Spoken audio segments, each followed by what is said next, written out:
come to this happy place, welcome. Please stand clear of the doors.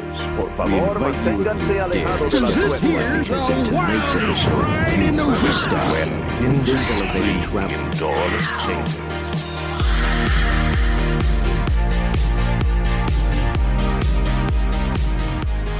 Hello and welcome to Miles from Main Street, your Far From Disney podcast. My name is Mikhailo, And I'm Brian, and we're here to talk about Disney World, but especially coping away from Disney. which we know a lot about being from the Midwest. So today is a little different. We're going to stray from our usual structured podcast, and we're going to just have a little Disney discussion. We're going to start with some things that we've done this week or maybe this month, and see where things take us. Brian, what have you done lately? Hey, Mikhailo. Yeah, this is going to be fun, I think. I think just having a casual conversation, not really thinking about all the structure that we normally have as we're doing our podcast. So Yeah, I hope everyone enjoys this. Let us know what you guys think. Get out on the Facebook and let us know. This week, let's see, what did I do? Oh, it's kind of Halloween coming up, right? Mm-hmm. I've been watching some videos of people touring Fort Wilderness. Mm-hmm. I don't know if anyone out there knows this, but people are nuts at Fort Wilderness, and they, well, not nuts. They're actually awesome. They decorate their sites, and like some of these people, I think they're staying there for a month or something because they set these things up, and but it's got to take them a couple of days to set this stuff up. And I saw one setup that was set up to look, and how many times can I say set up, Mikhailo? But anyway, the setup looked just like the campfire sing-along with Chip and Dale that they do before the movies. It was awesome, and everyone sitting in the stands were skeletons. And they had Chip and Dale up on the stage with the guy playing the guitar. It was so cool. So these people are crazy. But yeah, I got to go watch some of those videos this week, and it was a lot of fun. We got to camp there last year, so it was nice seeing some of that area. It's like, oh yeah, I remember driving around there and getting to see that, critiquing them on what they're doing because they don't know where they're going sometimes. Fort Wilderness is huge. It's hard to know where you are. Mhm. So what about you? I really get into Halloween. So besides all of my Halloween movie watching, like Halloween Town, I'm always watching Halloween Town. All four of them. Technically, there's four. And of course, Hocus Pocus. Hocus Pocus is a Halloween staple for me. It's not really Halloween until I start watching Hocus Pocus. But for Disney, typical Disney things that I have done this week, I actually went online, and actually this might have been last week. The weeks are blurring together because of COVID.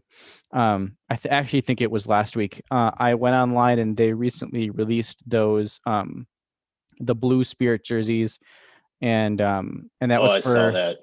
Yeah, was it for United Way, or what was the it was like Giving Blue or something like that. That was like the I wasn't sure name. if it was Make-A-Wish or if it was. Oh yeah, I think it's Make-A-Wish.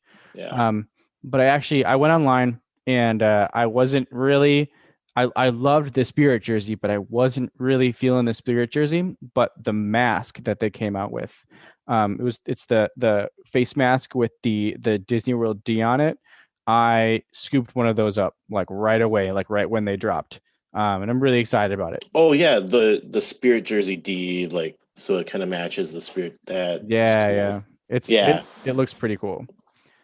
And then I also almost every single time Brian and I get onto one of these Zoom chats to record our podcast, I take him around my apartment and show him new artwork that I get, because I have a whole bunch of ride posters, old school ride posters and stuff like that. And I just recently got the Great Movie Ride poster because Great Movie Ride is gone, and I actually just got the spiel to Splash Mountain. I don't think it's the safety spiel. I think it's just a random spiel that they have out at Splash Mountain. But they're both pretty cool, and I hung them up this week, and I was pretty excited about that.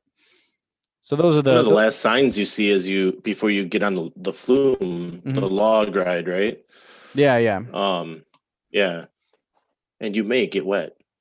You may get wet. The last time I was on that ride, we're coming around the first bend where you get to see people coming down the drop, and they have a cannon that shoots water off right there. And the lady behind me got soaked.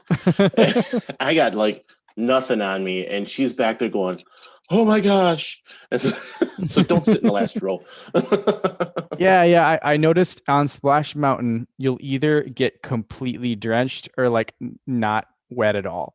And I actually went on the Disneyland Splash Mountain, which is set up differently. These ones are like one by one instead of side by side. And I went during New Year's in California, so it was actually kind of chilly. So I had like jeans and a Spirit jersey on. And on that one, you actually get pretty wet since you're pretty close to the water. So I got drenched there, and I was a little chilly, but I learned my lesson. And then you were wishing you would have had one of those ponchos on. Yeah, one of the overpriced ponchos that I will buy anyways. Right? Yeah, absolutely. I got something otherwise. So the Disney this week posted Haunted Mansion trivia, and which I got 89%. It was only 9 questions, so I got one wrong. And I'm disappointed because I lost to Mikhailo. He did. As soon as I saw that score, I needed to beat it. And so I went on there, and I like to think of myself as a really big Haunted Mansion fan. And so there were a couple on there that I definitely guessed on, and I was actually kind of surprised. A couple, as in like 2 out of the 9 questions. But yeah, it was a pretty cool little thing to be able to do. And did Disney put that out? Did Disney themselves put that out? Yeah, Disney put that on. Yep. Yeah, it was pretty good one. I did have to guess at a couple of them. I was doing it with my daughter, my 7-year-old daughter. So I think I took one of her answers because I didn't know, and that was probably the one we got wrong. So I'll give you that excuse. Sure. So yeah, do you want to do some trivia? Yeah, trivia sounds great. I did not prepare for this at all. I happen to have the first edition of Lou's book, Lou Mangello. If anyone is not familiar, Lou Mangello is one of the biggest social media voices of Disney World, and he put out a book, 12-15 years ago maybe. So I have his book, so I can just go through and ask you a few questions. Yeah, and I actually have it's called magicguides.com, and it's Disney World trivia, and so they have some pretty decent trivia questions on here too, Brian. So I'll end up asking you a couple of these as well. All right. I wish you luck because you're not going to get any of this stuff. You're probably right. Where's that competitive fire, Mikhailo? Come on. No, I have to underwhelm you so that when I do well, it's overwhelming. Oh yes. Yes. I see how that. Promise small, deliver big. Exactly. All right, so I got to start with this one. What Epcot parade had its final performance on March 1st, 2003? So I do have multiple choice for you if you want them, but oh, cool. Yeah, go for it. Yeah, okay. Tapestry of Nations, Tapestry of Dreams, Parade of Nations, or Dream Seekers? I'm pretty sure it's Tapestry of Nations. Gotta find the answer. The 30-minute Tapestry of Dreams. No. Oh, I was thinking about parade. I was thinking about the Fountain of Nations, I think. I think that's where I went wrong. Well, let me read what Lou has to say about it. The 30-minute Tapestry of Dreams parade opened on October 1st, 2001 in honor of Disney World's 100 Years of Magic. Skip ahead. It was a slightly altered version of the earlier Tapestry of Nations parade. Oh, okay. So that is probably, just for the music alone, probably my favorite parade. Of course, I've got the Halloween parade up there too. I love that parade. So I actually played. I found the audio to the that Halloween parade, and I played it in my apartment the other day. nice. I love that. Yeah, the Booty You music. That's great. Yes. Yeah. I almost sang, but I'm not going to. Happy Halloween. There it is. Cool. Okay, so I'll find a good one for you up in here. Up in here. Up in here. I think you know this one. We talked about it a little earlier, but how tall is Cinderella's castle? Oh, I believe it's 180 feet. Very, very close. 189 feet. Oh, Yeah. okay.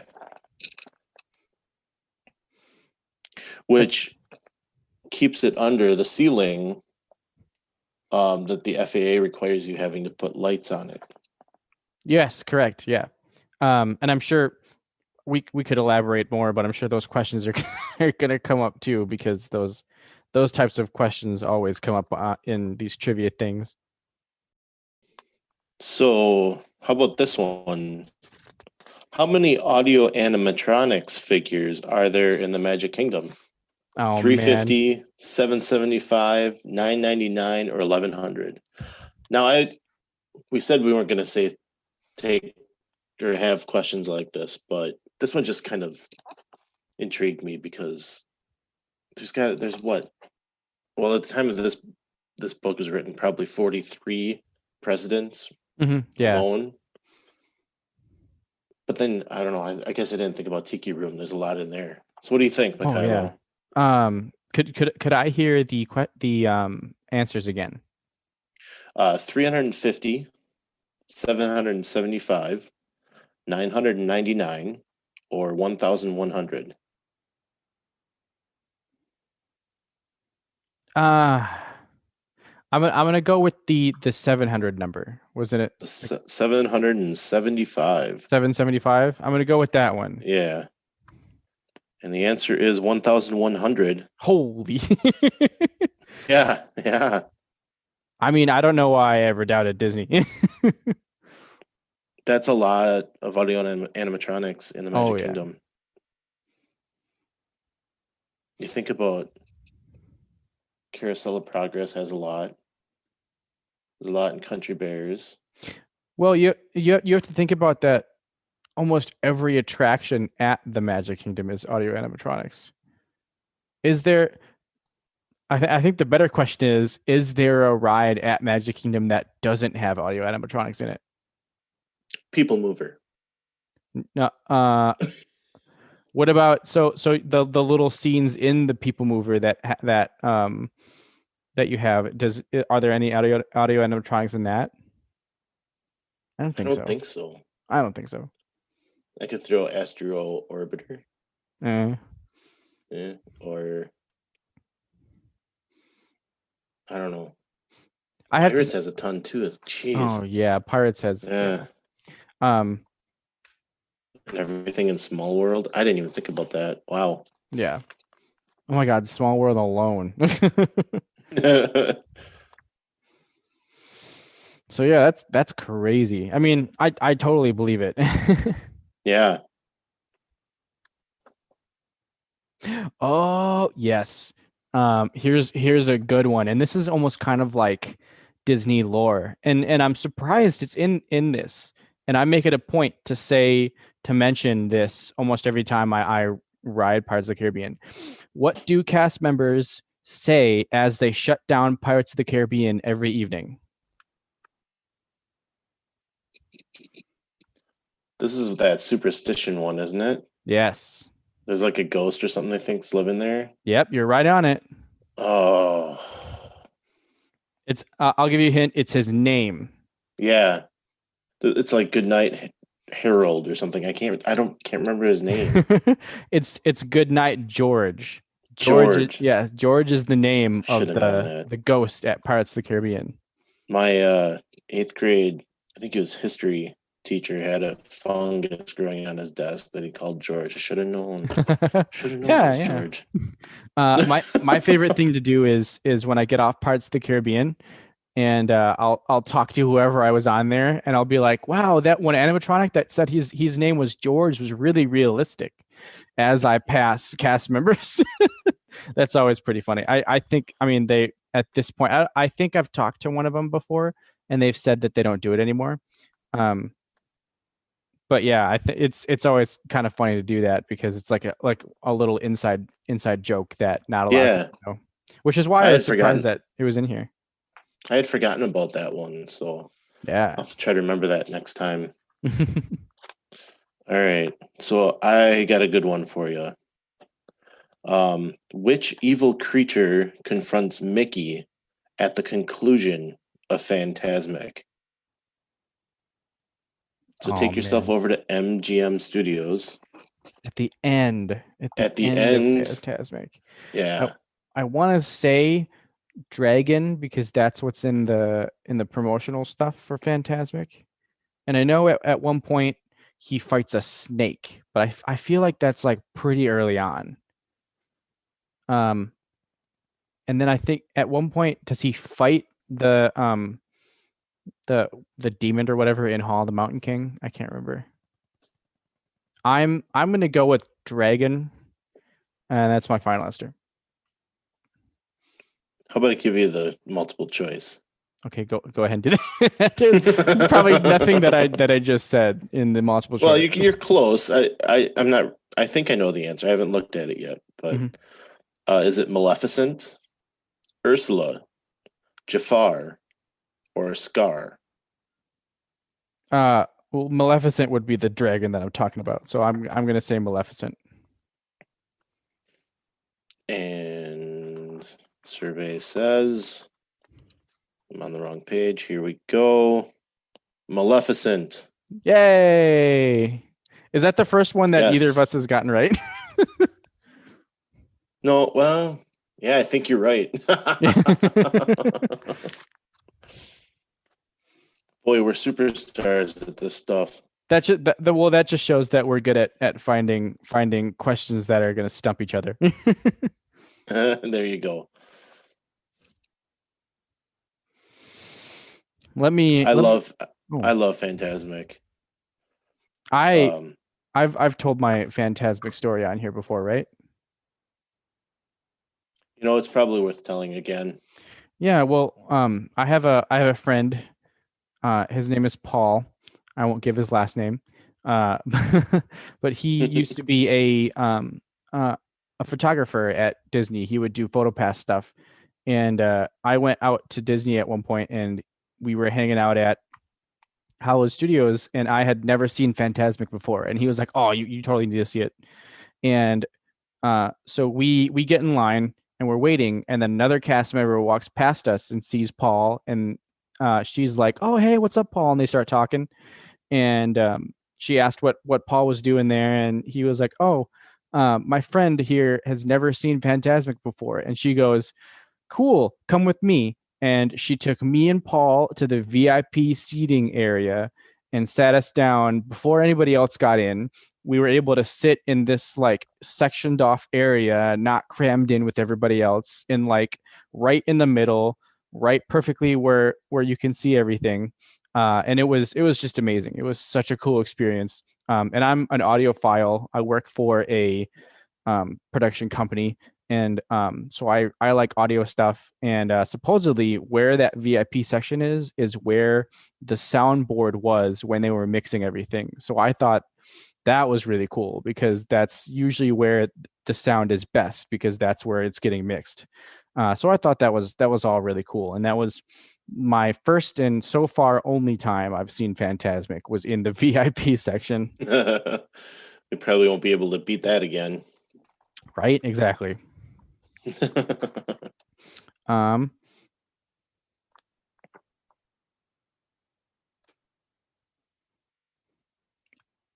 Let me the first couple of ones that I saw just now were pretty easy, and I'm pretty sure you get them. Oh, this is kind of a softball, but it's a good it's kind of like a history thing. I'm sure you'll get it. What was the original name for Seas with Nemo and Friends Pavilion? So the whole pavilion, not just the ride. Wasn't it just called the Seas? Close. Or no, I'm sorry. No, I got it. It's Seabase Alpha. Yeah, yeah. That's really pointed, but it was the whole, like, that whole building was called something else. Oh, The Seas is in there. wow. I don't know. I don't know that one. The Living Seas. Oh, right. Yeah. Yes, I did know that. See, Well- although Seabase Alpha, that's like, I knew that only because I like listening to park music, and they talk about Seabase Alpha in some old music all the time. But that's like super pointed. Like that's what that whole inside area was called, was Seabase Alpha. Right. Yeah. You're right. Which the first time I took my kids to Epcot, and for those of you out there that haven't taken your kids yet, there's going to be times that you just need to let your kids drive. And when I say that, I mean you need to just let them do what they want to do. So we went to do the Seas with Nemo. We did the Nemo ride, and we come off, and of course they take you out into Seabase Alpha. Mhm. And so they kind of dispersed. Like, it was not busy in there. So it was easy to keep an eye on them, and they're just going from station to station, display to display, just checking all this stuff out. I think we spent a good 2 hours looking around in there. It was amazing. And that was one of those times that my wife and I kind of looked at each other and we just went, okay, this is what they want to do right now. Let's do it. And it was excellent. They had a great time. I got to watch the manatees for a while, and manatees are like the weirdest, funnest animal. And I guess they're mammals, really, but yeah. Yeah. So yeah, definitely make sure you take time to let those kids do what they want to do. Yeah, and at Epcot, that is actually pretty easy, because they kind of set a lot of stuff up as like a museum. So you can kind of walk through, and we mention agitation a lot, but like it's kind of like getting agitated, or agitated. I guess that's the word. Edutainment. Edutainment, yes. Yes. But that's kind of how a lot of this stuff is set up. Back when they had interventions, I used to love walking through interventions and just like messing with all the fun little things. There was that one where they showed how indestructible TV screens were, and so you got like this mallet, and you could like pull on this lever, and this mallet would hit this TV screen. Cool little things like that they had at Epcot. Now that whole area is changing, I'm sure that they're going to have more stuff like that, only way more outdated. At least I hope so. I haven't really seen any concept art for anything inside of any of these cool buildings that they show, but that was always kind of Epcot's main goal, was to also educate while you entertain. Right. And hopefully they do. I worry about what kind of things we're going to get out of all these changes now that Yeah. they're having budget problems, but Exactly. Yeah. we'll worry about that another day. I'm going to stay in the same park. Nice. You've heard the term figment, Mm-hmm. right? Journey into Imagination is one of the rides there. And where did the idea for figment come from? So I'm sure you have your multiple choices, but is this in the ride story?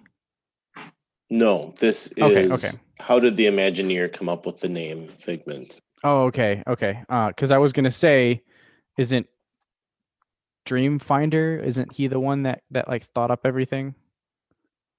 Does he have something to do with? Well, yeah, he was part of it, yeah, Yeah, because he was the original character. yeah. Yeah. Okay, well, give me some choices here. Okay. A, an episode of Magnum PI. B, the movie Pete's Dragon. C, a recurring nightmare suffered by one of the Imagineers. Oof. Or D, early concept drawings for Donald Duck. I feel like I've heard this before on like a history video that I've seen before. And I'm gonna go with the Pete's Dragon. Answer is an episode of Magnum PI. Oh wow, that was the one I really didn't think it was. So for those of you who don't know, Tom Selleck, who now tries to sell reverse mortgages, I think, Oh, he had a detective show in the 80s called Magnum PI. And Imagineer Tony Baxter was watching the show. I'm paraphrasing what the book says, by the way. And there is a episode where Magnum PI mentions a figment of the imagination.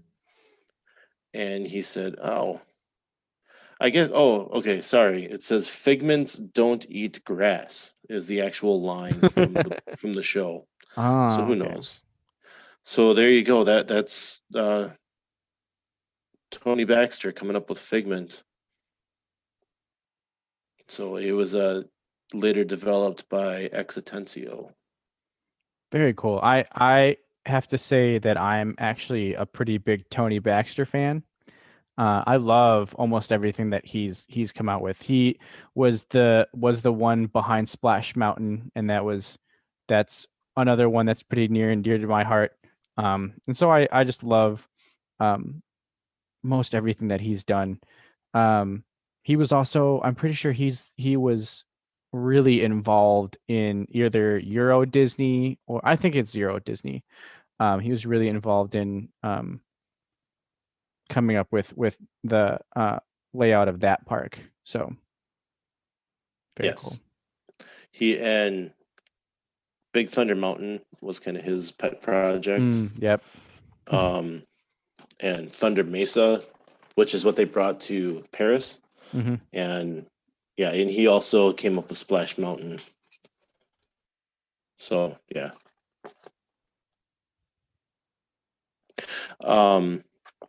I found an answer, but I got to find the question.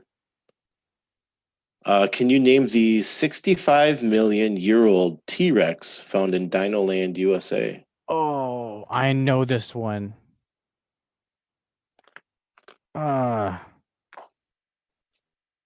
No. Isn't it just like, I may be confusing the T-Rex that they have at in Chicago at the Natural History Museum. But isn't like Pam or something, like some like just like a girl's name? It is pretty simple like that, yeah. Yeah. Oh man. Uh,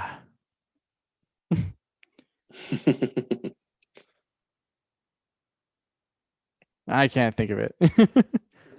I'm gonna It's kick myself. it's Sue. Sue, yes. Oh, Yes. and then isn't the I thought the one in the National History Museum is named Sue also. I don't know. Maybe, So Sue or Dino Sue is not a real fossil. Mhm. It's 40 feet long, 13 feet tall, and an exact replica of the largest T-Rex ever found, which was found in South Dakota, Mm. and the actual fossil is in Chicago, and that's why I got excited. Boom. I kind of went on a turn. I took two in a row there, didn't I? Questions. Yeah, yeah, it's fine. Because I saw this question, I got excited. I wanted to bring it back to our Midwest roots, Yeah. and so yes, it's Look an at me. exact replica. I was hovering around the answer that entire time. I mentioned Chicago. I mentioned the short name. I just couldn't get there. You were there. You had it. Absolutely. So, um, I've got a good one for you. What is the fastest ride at Disney World? You probably know this one. The fastest ride, I believe, is Test Track. Yes, sir. Can you tell me how fast it goes? Well, it's supposed to get up to 65. It But I it believe it gives you a speedometer reading as you're finishing your loop around outside, and might not always get up that high. it's it says speeds up to 65 on here, and I believe that. However, I've been told by a couple people that that sign isn't actually a speedometer. It just gives you speeds. Oh, So it's okay. just it doesn't actually clock how fast you're going. It just gives you speeds. Um, so yeah, yep, you're right. Stop ruining the magic. Don't want to Oh do no, that. one of my favorite things, and people don't usually do this, but I love if you actually when you're taking that turn and um you're feeling all those G's while you take that left hand turn before the straightaway. If you actually look up, Chevrolet um actually has like a cool little like car. I think they have like 3 or 4 cars out there that they've like set up to be. And I'm kind of a car nerd, so I love looking at this stuff. Um, but every time I go on it, it's something different, and I think it's because they're usually updating that like internal car show that's happening inside there also. So that's one of my favorite things to do when I'm on that ride is kind of like look into, and this is kind of on most rides. I try to look at different areas that people wouldn't usually look. And that's one of my favorite ones on Test Track is I look up and there's usually like some like Chevy trucks and stuff like that. So it's very cool. I'll have to look out for that. I believe the last time I rode it, I was looking for like minivans or something that had been parked Oh, down in that parking lot. yeah. My buddy, I don't know. I can probably talk about this, but my buddy Jason, I remember him talking about when he was going to audition for the Jameters. He said that there was one night where like he just um he was over by Test Track and he just like was hanging out there and practicing all night, and he would listen to the cars go by, and that's how close he was to Test Track, and he was just back there practicing his drumming before he auditioned for the Jameters, and I thought that was really cool. That's the dream right now is to be able to drum and be around Test Track. That would be awesome. That would be awesome. Definitely. um I'll do one more since you got 2 in there. Which attraction requires more computer power than NASA's space shuttle?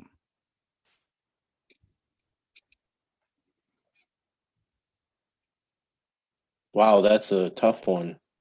Can you give me the park? Yes, it's Epcot. Um, and I'll give you another question because it's the same answer. Which Epcot attraction provides guests with motion sickness bags? Oh, well, I got that one. That's Mission Space. Yes, it is. Yes. Fun fact, have not ridden that due to the fact of the motion sickness. Yes. Now I don't normally get motion sick. I've been on the Gravitron, I don't know how many times, but not recently.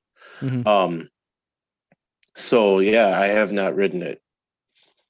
It's it's definitely one of those ones that I don't go on every time.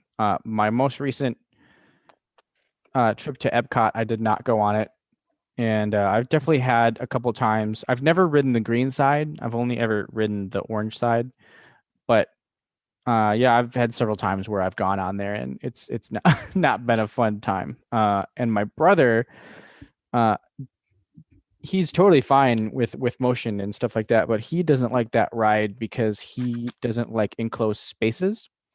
And that's another thing about that ride, that it kind of makes you feel pretty claustrophobic. And so by the time he was in there and strapped in and everything, he was already starting to freak out. And so they had to before they even went, I'm pretty sure they were banging on the door to let my brother out. And so he kind of had a little traumatic experience there himself. I'm sure he's happy that you had told everybody too. Oh, definitely, yes. Oh, yeah, and it was because he was freaking out. Oh, now I feel real bad. He was freaking out because I think I had told him that that somebody died on that ride, which that is a thing, that somebody had passed away on that ride, but it wasn't specifically from what was happening. The person who was riding ignored a lot of the warnings, and they had a lot of pre-existing conditions. But that was one of the things that I told him, and I think that made him freak out a little bit more. Well, we know how you like to scare young children, so I'm sure it was just that. That makes it sound bad. All right. I'm gonna move into a resort here. I hit all the 4 parks. Mhm. So now I'm gonna move into the contemporary resort. Oh man. There is a strange animal in the mosaic mural. You already know, don't you? Yeah. Oh yeah. Um. All right, let me get this out just for the listeners. Yeah. There is a strange animal in the mosaic mural in the 4th floor lobby of Disney's contemporary resort. What is it? So I can't remember if it's a like a 5-legged zebra or if it's a 5-legged giraffe. It's neither of those. Oh man, I know that it's got 5 legs. But yeah, Yes. I've definitely heard of this. I can't remember which animal it is, but it's funny, in my head, that's the question I was thinking about before you asked it. Yes, it's a 5-legged goat. Oh, goat. So Yeah, of course. I love that mural. Mhm. I'm a fan of Mary Blair and the work that she's done. Of course, she's a Disney legend now, and I think that mural is quite something. Oh yeah, I love that mural. And then isn't in like painting lore or something like that. I don't know if that's the correct term, but isn't that don't painters do that on purpose to make it so that their works of art aren't perfect? Like, isn't that the idea? I don't know. I'm not an artiste. I think I've heard that somewhere. It was that she did it on purpose so that it's a painter's thing where you want to make sure that your art isn't perfect. I'm doing air quotes here. Well, I know the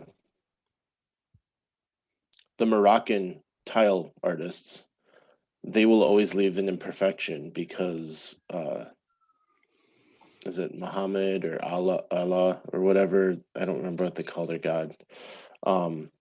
Forgive me, but he is perfect. Therefore, Mm. any of the works that they do, they leave something imperfect. Mm. Um, Yeah, that's. I mean, and it makes a lot of sense. And when I heard about this, I thought that was very cool. Was it's kind of like an artist type thing. So yeah, I'll have to ask my wife. She has an art degree, so. there you go. Yeah, she probably don't. So I have a good one for you.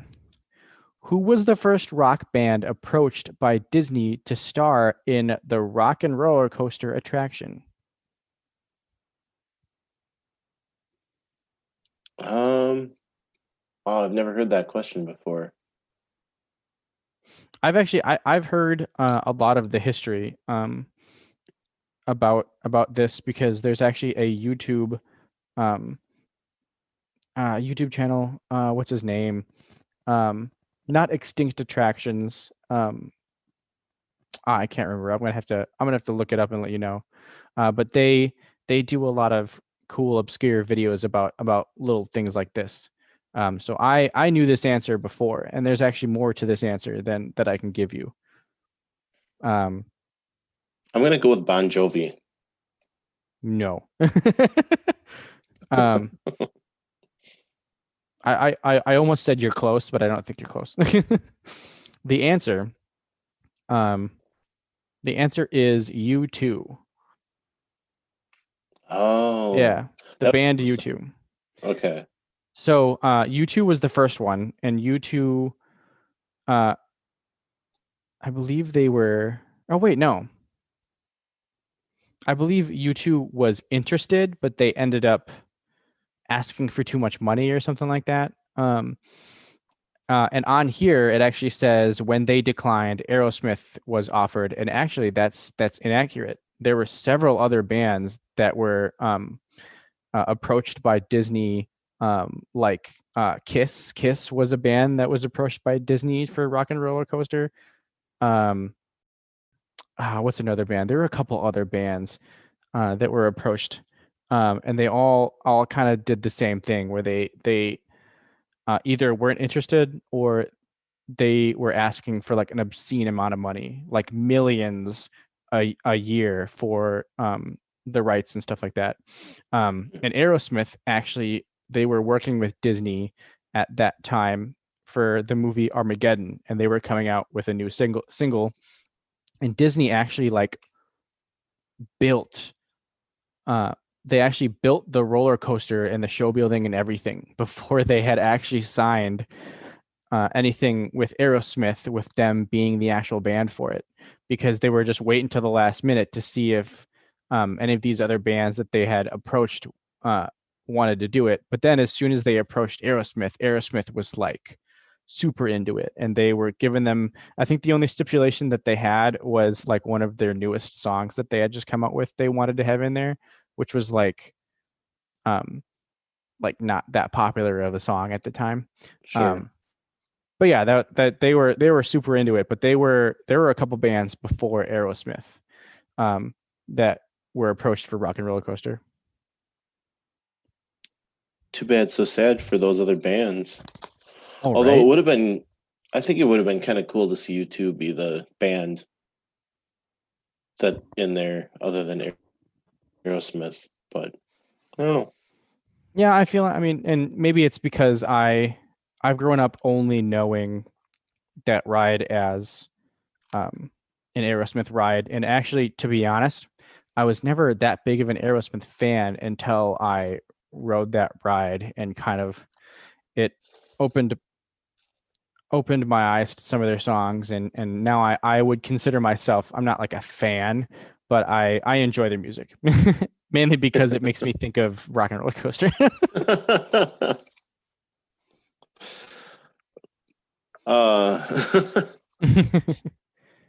Okay, I'll move on because I don't really have anything to add to that. But, so Pleasure Island. It's been quite a few years since Pleasure Island was there, but if anyone doesn't know, Pleasure Island was in the middle of what is now called Disney Springs. There was the downtown Disney, it was called, and it was in the middle, and you had the marketplace, which was all the Disney run stores, and then the other side was the west side which is where like House of Blues and um, Cirque du Soleil, that type of stuff.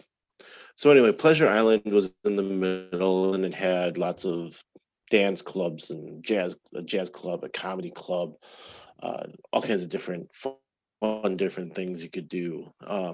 So here's the question: where does Pleasure Island get its name from? That would be Pinocchio. No, that's one of the options. Shall I find the answer? Yes. Okay, the answer is Merriweather Pleasure. Oh, so I'm wrong. You are wrong. Yes, Merriweather Adam Pleasure is a fictitious adventurer who originally owned the island before disappearing in 1941. Oh, real quick, is this part of the storyline for Yes. Disney Springs? Okay. Yeah, I get it. And not Disney Springs, Pleasure Island. Yes. At that point it was Downtown Disney. Or was it named something else at that point? It was Downtown Disney. Yeah. Okay, cool. So this is one of the cool things that I really like about Disney is, we've got hidden Mickeys. Nobody talks about them. Disney doesn't publish anything about them, but there's hidden Mickeys all over the park, right? There's another one, a secret society called the SEA, the Society of Explorers and Adventurers. Yes, I've definitely heard of this. Yeah. And it's thread throughout the parks worldwide.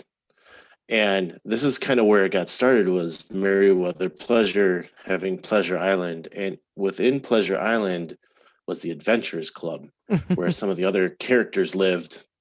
And I remember being there and walking by the Adventurers Club, and the theming outside was so good that I thought you needed to be a club member to get in. So I never went. Isn't that sad? It is sad. I've heard so many great stories about this place, and I could have gone in there, and I didn't think I could. So yeah, that's crazy. I think one of the I know that Jungle Cruise has a big presence with the SEA, or the SEA. yeah, yep. But then one of the big rides that it's like a big component of the story is the Haunted Mansion in Disneyland Paris, I believe. Phantom Manor. It's the one in Mystic Manor in I okay, believe it's yeah. Hong Kong. Yeah. Yeah. Because I can't remember his first name. Mystic is his name. But that's where he houses everything he's collected from all of his adventures. Yeah, very cool. Yeah, I love that. I think there's a couple YouTube videos online that you can watch that kind of go over the SEA and how it's built into a lot of different attractions. It's all very cool, and those are some of the coolest things I love about the Disney details, and not a lot of them are kind of easy to find and easy to take in and understand, or even like really easy to spot, like at all. Like we were talking about with Animal Kingdom, where that dig site at Dinoland USA, there's a whole big story around it, and I've just never, maybe because I usually just run to Dinosaur and then run out, I've never actually like taken in that story. And so it's just these cool little details that Disney has that I think is so cool. Well, Nick, I mean, that raises a bigger point that if you can find a way to do it, because I know time is money and it's a very hot commodity while you're there, but if you can take the time to actually stop and look up, as they like to say, or read some of the signs, you can find these little details, these stories that they've built into places, and it's just incredible. Yeah, it's very cool. Okay, so it's getting about that time. So I'm thinking we end the episode with a little bit of a speed round, and we'll just kind of hit some questions. If we get them wrong, we get them right. We just keep on going. Okay. Which is the smallest and largest theme park at Disney?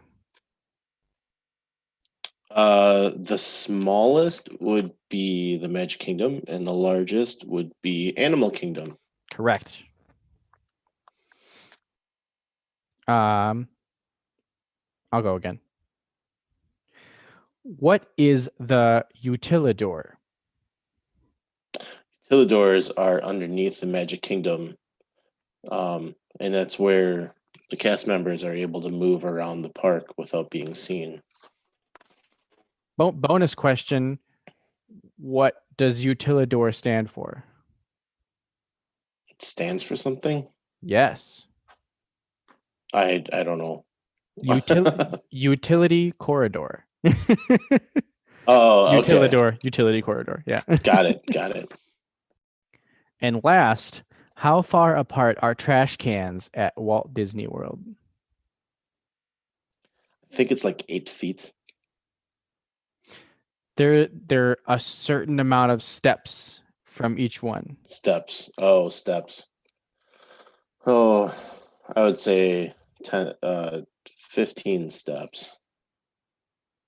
Close. It's 30 steps. And this was That's not close.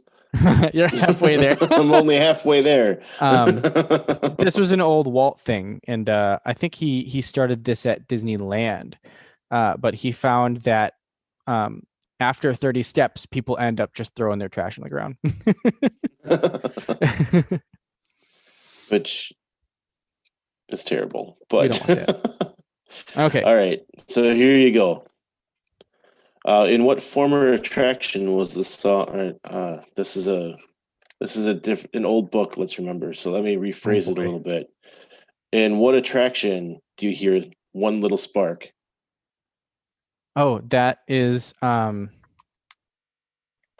know the song. Da, da, da, da.